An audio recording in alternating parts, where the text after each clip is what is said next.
അതിന്റെ ആശംസകൾ നേർന്നുകൊണ്ട് പ്രസംഗം ആരംഭിക്കുന്നു.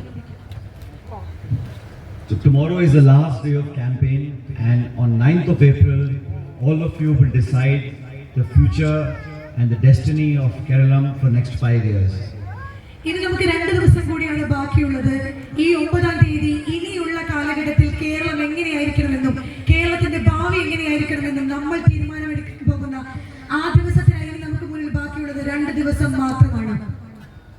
I have come a long distance to meet all of you and to support Abhijit's candidature. I want to thank Rahul Gandhi ji and Kharge ji for giving this young man an opportunity to stand for elections from this constituency.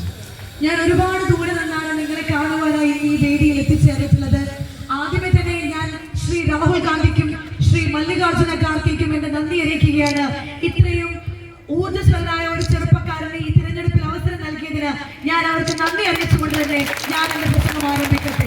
For many years he's been working in the student wing, party, and I know that the left government has special affection for him. Every time there was a police action, he was the first one to get beaten up by the police. എനിക്കറിയാം, വിദ്യാർത്ഥി രാഷ്ട്രീയത്തിലൂടെ വളർന്നു വന്ന Shri KM Abhijith ഒരുപക്ഷെ ഇടത് ആക്രമണങ്ങൾക്ക് ഏറ്റവും കൂടുതൽ ഇരയാക്കപ്പെട്ടുള്ള ഒരു വ്യക്തി കൂടിയാണ്. അദ്ദേഹത്തിനോട് പല ഇടത് കേന്ദ്രങ്ങൾക്കുമുള്ള പ്രത്യേക താല്പര്യത്തെക്കുറിച്ച് എനിക്ക് കൃത്യമായ ബോധ്യമുണ്ട്.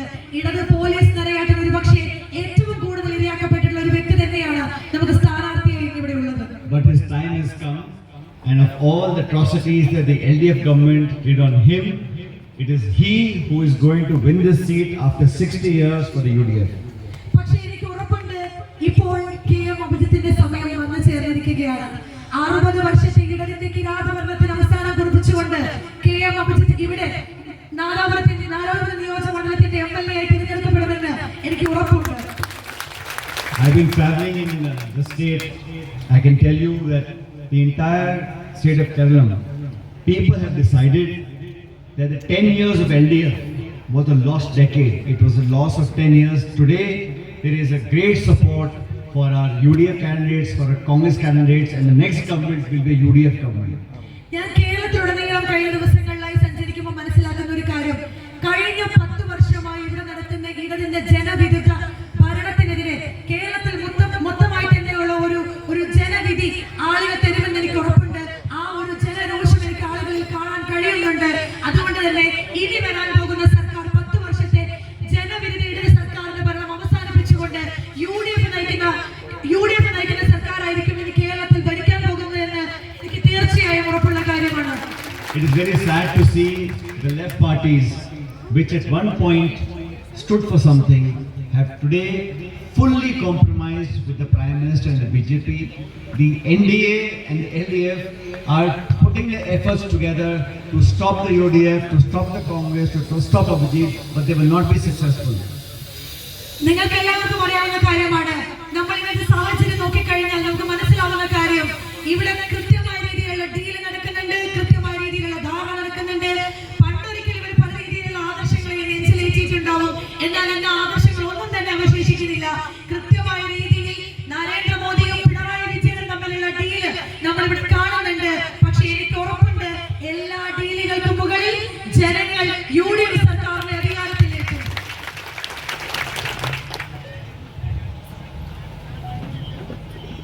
All over Kerala, I traveled, I see one hoarding with one picture, one photograph. No party leader, no party symbol. It is the same space all over the state of Kerala. I just want to ask him, if you had done such good work for last 10 years, what is the need of spending hundreds of crores to put your face everywhere in the state? എനിക്ക് ചോദിക്കാനുള്ള ചോദ്യം, ഞാൻ കേരളത്തിലുടനീളം സഞ്ചരിക്കുമ്പോൾ കാണുന്ന കാഴ്ച, എല്ലാ ബോർഡുകളിലും കോടികൾ മുടക്കി ഇവർ പഠിച്ചിട്ടുള്ള എല്ലാ ബോർഡുകളിലും ഒരൊറ്റ മുഖം, ഒരൊറ്റ രൂപം, ശ്രീ പിണറായി വിജയന്റെ മുഖം മാത്രം. എനിക്ക് ചോദിക്കാനുള്ളത്, ഒന്നാമത്തെ കാര്യം, ഈ പാർട്ടിയിൽ വേറെ ആരുടെയും മുഖം വെക്കാനില്ല എന്നത്. അതിലും പ്രസക്തമായി എനിക്ക് ചോദിക്കാനുള്ള കാര്യം, കഴിഞ്ഞ 10 വർഷം നിങ്ങൾ അത്ര നല്ല രീതിയിലുള്ള ഒരു ഭരണമായിരുന്നു ഇവിടെ കാഴ്ചവെച്ചതെങ്കിൽ എന്തിനാണ് നിങ്ങൾ ഈ മുഖം വെച്ച് വോട്ട് വാങ്ങേണ്ട സാഹചര്യത്തിലേക്ക് എത്തിച്ചേർന്നിരിക്കുന്നത് എന്നാണ്. If the work of the government was so good, then people will vote for LDF without any publicity, without any effort. But the fact is, in last 10 years, there's been corruption, there's been huge unemployment, there's been nepotism, there's been a dictatorial approach by the Chief Minister, and I think, and do this properly, and I think what has happened to the left parties in Bengal and Tripura will happen in Kerala also. എനിക്ക് ഉറപ്പുണ്ട് കഴിഞ്ഞ 10 വർഷം നിങ്ങൾ നല്ല രീതിയിലുള്ള ജനങ്ങളെ സംരക്ഷിച്ചുകൊണ്ടുള്ള ഒരു ഭരണമായിരുന്നു ഇവിടെ കാഴ്ചവെച്ചതെങ്കിൽ ഇന്ന് ഇത്രയധികം ബോർഡുകൾ അടിച്ചുകൊണ്ട് നിങ്ങൾക്ക് വോട്ട് ചോദിക്കേണ്ടി വരുമായിരുന്നില്ല. പക്ഷെ കഴിഞ്ഞ 10 വർഷങ്ങൾ കേരളത്തിൽ നിങ്ങൾ നടത്തിയുള്ള ദുർഭരണം, ഇവിടെ നടന്നിട്ടുള്ള തൊഴിലില്ലായ്മ, നിങ്ങൾ നടത്തിയുള്ള പെൺവാതിൽ നിയമനങ്ങൾ, ഇതിനൊക്കെ തന്നെയും 2 ദിവസം കൊണ്ട് ഈ കേരള ജനത മറുപടി നൽകും. Rahul Gandhi ji has given 5 guarantees for the state and we have a manifesto. If the UDF comes to power and when we come to power, we will give equal opportunity, support women in their every aspect of life, give young people an opportunity to get jobs and look for better life, and all the people who today feel they've been left behind will be given support and economic assistance to move forward. ഞാൻ കഴിഞ്ഞ വിട്ടുപോയ ഭാഗത്ത് തന്നെ പറയുകയാണ്, Bengal communist പാർട്ടിക്ക് എന്താണോ സംഭവിച്ചത് ആ ചരിത്രം വീണ്ടും കേരളത്തിൽ ആവർത്തിക്കും. ഈ ചരിത്രം അവസാനിപ്പിക്കാൻ വേണ്ടി നമുക്ക് മുന്നിലേക്ക് രാഹുൽ ഗാന്ധി വെച്ചിട്ടുള്ളത് 5 ഗ്യാരണ്ടികളാണ്. ഇന്ദിരാ ഗ്യാരണ്ടി, ഒരുപക്ഷെ നിങ്ങൾ ആ ഗ്യാരണ്ടികളിലൂടെ കടന്നുപോയാൽ നിങ്ങൾക്ക് മനസ്സിലാവുന്ന കാര്യം, അതിൽ ഏറ്റവും കൂടുതൽ ആ ഗ്യാരണ്ടികൾ ഉണ്ടാക്കി വെച്ചിട്ടുള്ളത് തന്നെ കേരളത്തിലെ സ്ത്രീകൾക്ക് വേണ്ടിയിട്ടാണ്. സ്ത്രീകളുടെ ജീവിതത്തിന്റെ എല്ലാ സാഹചര്യങ്ങളിലും സർക്കാരിന്റെ കടന്നുവരവുണ്ടാകും, എല്ലാ സാഹചര്യങ്ങളിലും നിങ്ങൾ സംരക്ഷിക്കപ്പെടും എന്ന് ഉറപ്പുവരുത്താൻ വേണ്ടി, ഈ നാട്ടിലെ യുവജനങ്ങളെ സംരക്ഷിക്കുവാൻ വേണ്ടി നമ്മൾ മുന്നോട്ട് വെക്കുന്ന ഗ്യാരണ്ടികൾ ഇന്ദിരാ ഗ്യാരണ്ടി 5 എണ്ണം, പ്രധാനപ്പെട്ട 5 എണ്ണം. You all know there is a war going on in the Middle East. And I challenge the Chief Minister or any of the left leaders to oppose the Prime Minister for what is happening in the Middle East. Donald Trump is dictating to the Prime Minister on the agricultural deal, on the trade deal, on energy security, on oil, and no left leader has the guts to oppose BJP and oppose Mr. Modi because they are both hand in hand. ഞാൻ വെല്ലുവിളിക്കുകയാണ് കേരളത്തെ മുഖ്യമന്ത്രിയെയോ അല്ലെങ്കിൽ കേരളത്തിൽ ഏതെങ്കിലും ഒരു ഇടതു നേതാവിനെയോ ഞാൻ വെല്ലുവിളിക്കുകയാണ്. നിങ്ങൾക്ക് ധൈര്യമുണ്ടെങ്കിൽ നിങ്ങൾ നരേന്ദ്രമോദിയെ ചോദ്യം ചെയ്യണം. അങ്ങ് മിഡിൽ ഈസ്റ്റ് നടക്കുന്ന പ്രശ്നത്തിൽ നിങ്ങൾ ട്രംപുമായി ഉണ്ടാക്കിയിരിക്കുന്ന ധാരണയെ കുറിച്ച്, ട്രംപിന്റെ അടിമയായി നിൽക്കുന്ന സാഹചര്യത്തെ കുറിച്ച്, ഇവിടെ ട്രേഡ് എങ്ങനെ നടക്കാമെന്നും ഇവിടുത്തെ എക്കണോമി നിലനിൽക്കണമെന്നും ട്രംപാണ് തീരുമാനിച്ചുകൊണ്ടിരിക്കുന്നത്. നിങ്ങൾക്ക് അത്ര ധൈര്യമുണ്ടെങ്കിൽ നിങ്ങൾ ഈ ഫാസിസ്റ്റ് സർക്കാരിനെ ചോദ്യം ചെയ്യാൻ വേണ്ടി ഒരിക്കലെങ്കിലും ഒന്ന് തയ്യാറാവും. The fact is that the Prime Minister wants the same Chief Minister to continue and this Chief Minister wants Mr. Modi to continue. യാഥാർത്ഥ്യം എന്താണെന്ന് വെച്ച് കഴിഞ്ഞാൽ ഇന്ത്യയുടെ പ്രധാനമന്ത്രിയായ നരേന്ദ്രമോദിക്ക് കേരളത്തിന്റെ മുഖ്യമന്ത്രിയായി ഇനിയും നിലനിർത്തേണ്ടത് സഖാവ് പിണറായി വിജയനെ തന്നെയാണ്. അതുപോലെ തന്നെ സഖാവ് പിണറായി വിജയന് ഇനിയും ഇന്ത്യയുടെ പ്രധാനമന്ത്രിയായി നിലനിർത്തേണ്ടത് നരേന്ദ്രമോദിക്ക് തന്നെയാണ്. അവിടെ തന്നെ ആ ഡീല് കൃത്യമാണ്, വ്യക്തമാണ്. I have come to request you to please give your blessings to this young man. I have seen him work for years and struggle for years.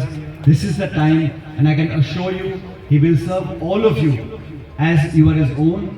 He is someone who does not distinguish between region, religion, caste, gender, takes everyone along. So please give him not just your vote but also your blessings. ഞാൻ ഇന്നിവിടെ നിങ്ങളെ കാണാനായി, നിങ്ങളെ അഭിസംബോധന ചെയ്യാനായി ഇവിടെ എത്തിച്ചേർന്നിരിക്കുന്നത് ചെറിയൊരു കാര്യം പറഞ്ഞു പോവാനല്ല, മറിച്ച് ഈ ചെറുപ്പക്കാരനായിട്ടുള്ള ഊർജ്ജസ്വലനായിട്ടുള്ള നമുക്ക് ഉറപ്പുള്ള നമ്മുടെ ഒപ്പം നിൽക്കുമെന്ന് നമുക്ക് തികച്ച ബോധ്യമുള്ള ഈ ചെറുപ്പക്കാരനെ നിങ്ങൾ വിജയിപ്പിച്ചെടുക്കണം. KM അഭിജിത്തിന് നിങ്ങളുടെ പൂർണ്ണമായ അനുഗ്രഹവും പിന്തുണയും ഉണ്ടാവണം. എനിക്ക് ഉറപ്പുണ്ട് കഴിഞ്ഞ വർഷങ്ങളിൽ അദ്ദേഹം കടന്നു വന്ന ജീവിതം, അദ്ദേഹം നേരിട്ടിട്ടുള്ള യാതനകൾ, അദ്ദേഹം നടത്തിയിട്ടുള്ള രാഷ്ട്രീയ പോരാട്ടങ്ങളെയൊക്കെ നേരിട്ട് കണ്ടിട്ടുള്ള വ്യക്തിയാണ് ഞാൻ. എനിക്ക് ഉറപ്പുണ്ട് അദ്ദേഹം ആരെയും തന്നെ വേർതിരിച്ച് കാണാതെ യാതൊരുവിധ ജാതീയമായോ മതപരമായോ ലിംഗപരമായോ വിവേചനങ്ങളോ ഒന്നും കൂടാതെ തന്നെ നിങ്ങളെ ചേർത്ത് നിർത്തും. ആ ചേർത്ത് നിർത്തൽ നമുക്ക് ഈ നാടിനെ വിജയിപ്പിക്കണം. അതിനുവേണ്ടി നിങ്ങൾ ചെറുപ്പക്കാരനെ എല്ലാ അനുഗ്രഹങ്ങളും കൊടുത്തുകൊണ്ട് നാദാപുരത്തിന്റെ MLA ആയി വിജയിപ്പിച്ചെടുക്കണം. All of you agree, yes? നിങ്ങൾ എല്ലാവരും സമ്മതിക്കുകയാണെങ്കിൽ ഇതാ വിജയത്തിന്റെ പട്ടം ഞാൻ ഇദ്ദേഹത്തെ ഇപ്പൊ തന്നെ അറിയിക്കുകയാണ്.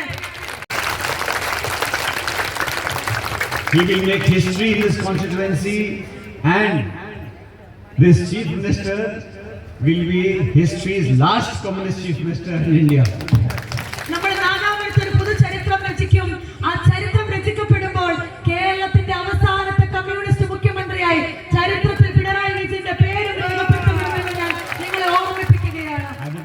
all of you, and may the Lord's blessing be with you all. You always remain smiling. May your path be blessed. May your families and you flourish, and all your blessings and support with all of us. Thank you very much.